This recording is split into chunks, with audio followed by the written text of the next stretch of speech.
কি বাচ্চারা, কেমন আছো তোমরা? চলো আজকে তোমাদের জন্য একটা গল্প এনেছি। গল্পটি খুব ছোট্ট, সুন্দর। তোমাদের কেমন লাগে তোমরা জানাবে। নিজের হাতে নিজের কাজ করো, গল্পটির নাম। ঠিক আছে?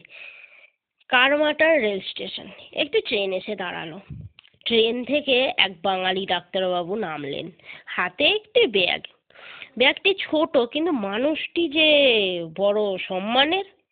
ডাক্তার বলে কথা, নিজে হাতে ব্যাগ বইবে হয়তো তার লজ্জা বোধ হয়।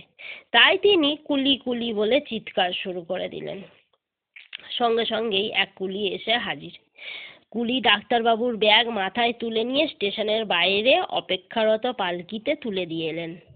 তারপর সে চলে যেতে উদ্যত হলো, কিন্তু ডাক্তারবাবু বড় উদার মনের মানুষ। তাই তিনি কুলিকে ডেকে তার হাতে কিছু পয়সা দিতে গেলেন পারিশ্রমিক হিসাবে। কুলি বলল, পয়সা লাগবে না। তো ডাক্তারবাবু বললেন, কেন?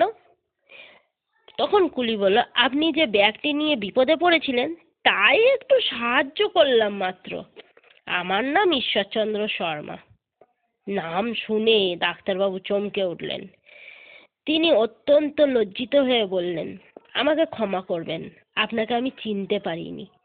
কুলি বলল, তাতে আর কি হয়েছে? ডাক্তারবাবুর সেদিন উচিত শিক্ষা হলো। তিনি প্রতিজ্ঞা করলেন, আমি আর কখনো নিজের কাজ নিজের হাতে করতে সংকুচিত বোধ করব না। তো বাচ্চারা, এবার তোমরা বলো, এখানে কুলিটির নাম কি? কুলিটি কে? ঠিক আছে?